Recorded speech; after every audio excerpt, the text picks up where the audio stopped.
Bon dia a tothom. Avui és diumenge 11 de maig, abans que jugui el Barça. Per mi això és un fet absolutament irrellevant, però potser per alguns de vosaltres això està marcant un abans i un després en el vostre dia. Per tant, que sapigueu que aquesta és la franja horària en la que ens trobem. Avui fa molt bon dia, crec que ja era hora, i per tant m'he decidit a gravar-me aquí fora a la terrasseta amb els conseqüents possibles defectes d'àudio que puguin succeir en aquest podcast. Si realment és terrible, no ho tornaré a fer més, i si és perfecte, doncs és possible que ho faci bastant més. Habemus papam. Evidentment, Habemus papam és el primer tema i més gran de tota la setmana. El conclave, que es veu que es diu així, el conclave va acabar dijous passat amb la fumata blanca que anuncia la tria d'un nou papa. Val? Es tracta de Robert Francis Prevost i és el primer papa nord-americà que ocupa aquest càrrec. No? Té també la nacionalitat peruana perquè és al Perú on ha desenvolupat gran part de la seva carrera eclesiàstica, on de fet va començar com a missioner. Aquests orígens de missioner i en general tot indica que serà un papa continuista amb la línia impulsada pel difunt papa Francesc. Recordeu, vam comentar fa un parell de setmanes que la clau al Vaticà era veure si es mantenia aquesta via progressista, i ho poso entre cometes perquè al final no, és en els termes que això significa per una institució com l'Església Catòlica, val? O bé feia un gir com el que estan fent malauradament molts països del món cap a una línia molt més conservadora. Sembla, doncs, que si bé Prevost no serà potser a priori tan obert com el papa Francesc, la seva tasca serà d'una pasta bastant similar. I quins indicis tenim de que això serà d'aquesta manera? Doncs bé, en primer lloc, Prevost era un dels cardenals elegits pel propi papa Francesc. Val? Recordeu que vam comentar-ho, Francesc ja s'havia anat encarregant de que el conclave tingués un bon equilibri intern per mantenir aquesta línia progressista, i efectivament Prevost és una d'aquestes persones que el papa Francesc havia designat. De fet, fins i tot el va nomenar prefecte de la congregació dels bisbes, i us preguntareu, i això què és? Boníssima pregunta. Doncs ve a ser com si fos un ministeri que prepara els nomenaments dels bisbes a tot el món. Per tant, és una de les persones que s'ha encarregat de vetllar perquè aquesta línia progressista tingués un espai majoritari en el conclave. Segon indici, el propi tarannà de Prevost. Val? O sigui, és veritat que té declaracions, per exemple, en contra del que anomena la ideologia de gènere. Val? Insisteixo, cal recordar de quina institució estem parlant, perquè al contrari sorprendria molt, no? O sigui, està bé no perdre el context de vista mai. I sembla també, per algunes declaracions de l'any 2012, que poden haver canviat, han passat 13 anys, que pot tenir una línia més dura contra la comunitat LGTBIQ+. També ha deixat clar que la institució no pot tirar enrere, en el seu discurs de nomenament no hi ha faltat referències a la pau, no sé si n'ha fet una desena en 8 minuts o més, no? Per tant, sembla que en tot el que és la línia d'atenció al vulnerable, al pobre, al migrant, anem una mica en aquesta línia.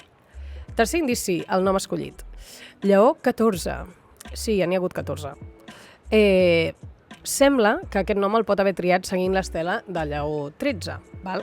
I qui és Lleó XIII? Doncs un papa que va impulsar una gran reforma social dins de la pròpia Església, i que de fet va ser un gran defensor dels drets dels treballadors, dels salaris justos, de les millores de les condicions laborals. O sigui, de fet va publicar, va com promoure una mica una crítica al capitalisme més salvatge, no? més desfermat. Cosa que segurament és molt adient també pel que vivim avui en dia. I quarta cosa que m'agrada afegir a mi, les altres una mica les he anat llegint a tot arreu, és qui són els seus enemics, no? Una cosa que a vegades, quan no saps de quin pal va una persona, està bé mirar a veure a qui no li cau bé, no? Lleó XIV, com deia, és nord-americà, cosa que a mi personalment no em sembla una coincidència, tenint en compte que gran part de la tasca imminent del pontificat serà probablement llimar algunes asprors amb els Estats Units, no? O atendre les conseqüències del que els Estats Units i el seu president està causant, no? Està fomentant. Però a la vegada també és anti-Trump. I de fet, com deia, té nacionalitat peruana. Per tant, és una manera, és un missatge per se, no? Ja l'origen d'aquesta persona. De fet, en aquest sentit, Donald Trump es va congratular que el papa nou fos estadounidenc, perquè De fet, és la primera vegada que passa, perquè hi ha com una mena de norma no escrita que el papa no pot ser dels Estats Units precisament per generar una mena de contrapoder a la primera potència mundial, no? I llavors la seva elecció és com dir, vale, però no, en realitat com també serà un contrapoder a priori i potser ho serà des de dintre. Per tant, Donald Trump, això, no? Pues li ha semblat un honor que sigui nord-americà, però així una mica com felicito però amb prudència, i el vicepresident J.D. Vance va trigar de fet una estona a felicitar-lo perquè aquest nou papa té publicacions a Twitter amb dures crítiques a la seva gestió. Un dato curioso que he llegit i em sembla rellevant aquí aportar. En temps de Lleó XIII, que hem dit que és probable que sigui, no, doncs el referent d'aquest nou papa, motiu pel qual s'ha posat Lleó XIV, doncs quan aquest senyor era papa Lleó XIII, un dels presidents nord-americans, que en van ser diversos, va ser William McKinley, que és precisament el referent de la política arancelària de Donald Trump. Pot ser una casualitat? Pot no ser-ho. Pot no ser-ho. Veurem, per tant, doncs, quines relacions es cultiven a partir d'aquí i què és allò en què l'Església continua mirant endavant i en què comença a mirar enrere i, evidentment, quin és el paper que el Vaticà pot jugar a nivell geopolític en tot plegat. Realment és increïble com el culte, que, mai millor dit, no? Perquè al final la institució és catòlica, però que genera també, no? Com amb gent atea, laica, tal, no sé què, l'elecció del papa. Perquè, hòstia, han sigut igual d'importants segurament les eleccions canadenques aquest any i no li hem donat tant de bombo, no? És veritat que, clar, l'elecció del papa passa un cop cada dècada, no? Aproximadament, depèn de quan durin els papes. Vull dir que ja entenc la rellevància i que mou milions i milions de persones al món, però no em deixa de... sembla curiós. Toca parlar de Gaza. Aquesta setmana Israel ha donat llum verda a un pla per conquerir definitivament la franja de Gaza i quedar-se als territoris ocupats, així com per fascicles, però en essència al final una mica tot. Per tant, al final el govern de Benjamin Netanyahu el que fa és tirar endavant el pla de neteja ètnica de la franja, o sigui, la població palestina fora i això ens ho quedem. Que és un pla que, segons premsa israeliana, està en marxa amb negociacions amb diversos països perquè s'ofereixin a fer-se càrrec d'aquesta població de la franja que quedarà absolutament desplaçada.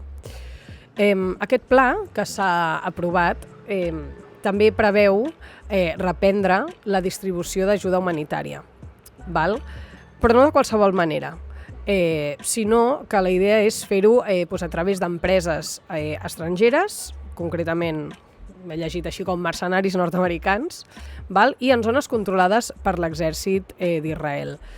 És una forma polèmica perquè agències d'ajuda humanitària de reputació notòria com les Nacions Unides, per exemple, sempre han defensat una ajuda humanitària al servei de les persones, per exemple, no? Doncs que sigui l'ajuda que vagi a les persones i no les persones a l'ajuda, perquè això pot implicar desplaçaments que no es poden fer o que no són segurs, i també desmilitaritzada, no? Precisament, i llavors això contravé tots aquests principis. I motiu pel qual, de fet, la ONU ja ha dit que no participarà d'aquest format d'entrada d'ajuda. De fet, és un format d'entrada d'ajuda que passa, en primer terme, per distribuir tota la població cap al sud, des d'on allà diuen que es farà l'entrega de l'ajuda humanitària. Per tant, una part del pla de neteja que comentàvem. Val la pena tenir en compte que l'Estat d'Israel manté un bloqueig total de l'ajuda humanitària a Gaza des de fa 2 mesos i que els habitants de la franja estan al límit. Si heu vist alguna imatge, em deixa sense paraules, és absolutament desgarradora. De fet, segons dades de les Nacions Unides, de fa un mes ja, per tant, això però més greu segurament, com a mínim 345.000 palestins de Gaza pateixen fam extrema i més del 90% estan en situació de crisi alimentària. De fet, fa una setmana, un vaixell carregat d'ajuda humanitària per Gaza, justament, va ser atacat amb drons amb aigües internacionals. El vaixell, que forma part d'una flotilla de la llibertat, es diu, transportava medicaments, aigua, aliments, i uns quants activistes, una trentena d'activistes. quan va ser atacat, la majoria d'aquests activistes estaven a terra i no hi ha hagut víctimes en aquest sentit. Israel, evidentment, fa veure que no té res a veure amb el tema, tot i que és i sembla ser l'autor més probable de l'atac, i de fet és a qui apunten els activistes. Per què? Doncs per una banda perquè Fons de Malta, que és d'on havia de sortir el vaixell, asseguren que un avió militar israelià va entrar a la seva zona d'informació al vespre anterior a l'atac, per tant, no? Blanco i botella, tal. I, per altra banda, perquè no seria la primera vegada que Israel du a terme un atac d'aquestes característiques. L'any 2010, una desena d'activistes turcs van morir durant l'assalt de les Forces Armades d'Israel a un altre vaixell de la mateixa flotilla de la llibertat aquesta, que el que feia era denunciar el bloqueig de Gaza. Val la pena, crec, recordar que contra Netanyahu hi ha en vigor una ordre de detenció internacional per crims de guerra i contra la humanitat. I saltem a l'altre dels conflictes que ja hem anat comentant diverses vegades, que és el que està passant a Ucraïna. No? Tot i l'acord entre Ucraïna i els Estats Units per l'explotació de les terres rares, que vam comentar ja la setmana passada, les negociacions de pau continuen absolutament estancades. Val? Putin va declarar unilateralment un alto al foc de 3 dies, i ho va fer per commemorar el dia de la victòria, o sigui, la derrota del nazisme, però mentre fa això continua rebutjant una proposta de treva de 30 dies que li han demanat insistentment tant els Estats Units com Ucraïna. Quina és l'última hora? Doncs una mica que com a maniobra de distracció per continuar evitant precisament aquesta treva de 30 dies, Putin ha proposat reprendre les converses de negociació amb Ucraïna i fer-ho de manera, i quote, o sigui, cito, seriosa i directa, com si ara no hagués sigut seriosa. En fi, sembla que aquesta maniobra ha sigut efectiva, com a mínim per la complicitat que sembla haver despertat amb Trump, que sembla que aquesta iniciativa li ha semblat bé. No tant per la part d'Ucraïna, que tot i que apunten que és un bon inici, no? Vull dir, està bé si realment estàs obrint a posar a punt final a aquesta guerra, però continuen reclamant la treva de 30 dies. De fet, ho havia fet poques hores abans que Putin fes aquest anunci, Zelensky amb el suport del Regne Unit, França, Alemanya i Polònia. Putin diu, evidentment, que ha de dir que no posa condicions a aquesta represa de les negociacions, però n'hi posa i, a més, no sembla clar que la intenció real sigui la de posar fi a la invasió. Crec que no cal que us ho digui, no? Ell parla d'anar a les arrels del conflicte, evidentment entenent per arrels que Ucraïna no pot entrar a la Unió Europea i no pot entrar a l'OTAN, no? Per tant, les coses que ell no vol. I, a més, sembla que Moscou està esperant a acordar qualsevol alto al foc a que Occident es comprometi a deixar d'enviar armes a Ucraïna. I mentrestant la guerra i el conflicte armat continua. Per tant, quines intencions reals hi ha aquí? Doncs molta gent dubta que cap ni una, la veritat, i que sigui això una maniobra per esquivar aquesta pressió internacional que vam comentar, no sé si la setmana passada o fa un parell de setmanes, crec que la setmana passada, que per part dels Estats Units s'estava reorientant una mica cap a Putin, especialment ara que tenen aquest pacte amb Ucraïna i que es poden fer una mica més seva la guerra. I un altre conflicte on s'ha acabat una treva és el conflicte del Caixmir, entre l'Índia i el Pakistan. Aquest conflicte no és nou, o sigui, és de tot menys nou, però no n'havíem parlat encara perquè la tensió ha escalat en l'últim mes.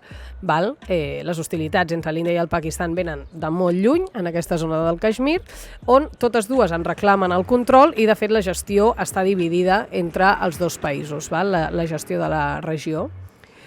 L'any 2019, el president de la Índia va revocar l'estatus d'autonomia de la que gaudia aquesta regió, cosa que va fer esclatar tensions, protestes, repressió, i unes protestes que, per altra banda, val a dir que no havien deixat de succeir, incloent atacs armats, terroristes, que es produïen amb certa habitud, diguem-ne. Però l'escalada està arribant al seu punt àlgid des de fa un mes. I és que el passat 22 d'abril un atac terrorista va matar 27 persones a la regió del Caixmir, un atemptat que ha sigut reconegut per un grup nacionalista de la zona del Caixmir, i es tracta de l'atac més mortífer precisament des de l'any 2019.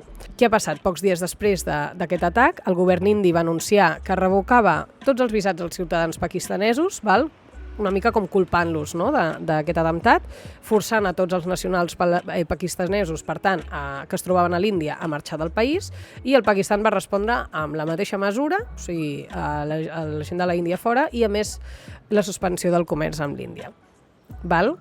El kit d'aquesta nova escalada és que la Índia acusa el Pakistan de finançar aquest grup armat que ha reivindicat l'atac, cosa que per la seva banda el Pakistan nega. Llavors, basant-se en aquesta culpabilitat, la setmana passada l'exèrcit indi va llançar una ofensiva aèria contra diversos punts, diverses posicions al Pakistan i també la regió que el Pakistan administra al Kashmir. Llocs on, segons el govern indi, s'havia planificat aquest atemptat. Clar, tota aquesta escalada sacseja una treva que ja existia entre els dos països des del 2003 i que es va ratificar el 2021. Fràgil perquè no és la primera vegada que està en risc i perquè, tal com recorden algunes potències mundials, cada vegada que això s'ha posat una mica, la cosa tensa, s'ha hagut de recórrer a alguna mediació per tal d'aturar-los. Vull dir que realment el conflicte és ben viu. De fet, ahir mateix l'Índia i el Pakistan van acordar un alto al foc després de la mediació dels Estats Units, però poques hores després d'aquest anunci les autoritats dels dos països ja s'han acusat mútuament d'haver trencat el pacte. Per tant, doncs un nou conflicte, de moment sense solució imminent, que malauradament afegim a la llista de conflictes vius al món. Ja hi era, però com ara amb una mica més de notorietat. Quina és la principal preocupació a la regió, a part de les evidents? Doncs que es tracta de dos països que són potències nuclears. I, com dir-ho, pel que he llegit una mica com de gatillo fàcil, saps? Rotllo que la Índia ha dit que ja ha signat una mena de compromís de no ser els primers en atacar amb armes nuclears, però no ha dit mai no a fer-les servir, diguem-ne, si així considera que ho ha de fer.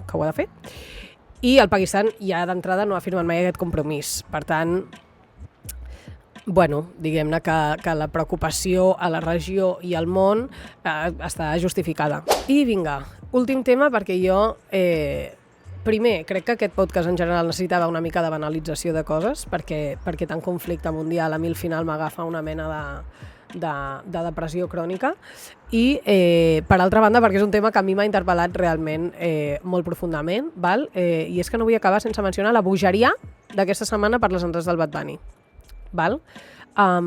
Les primeres que van sortir a la venda es van acabar tan de pressa que l'artista va anunciar un concert més a Barcelona i 8 més a Madrid.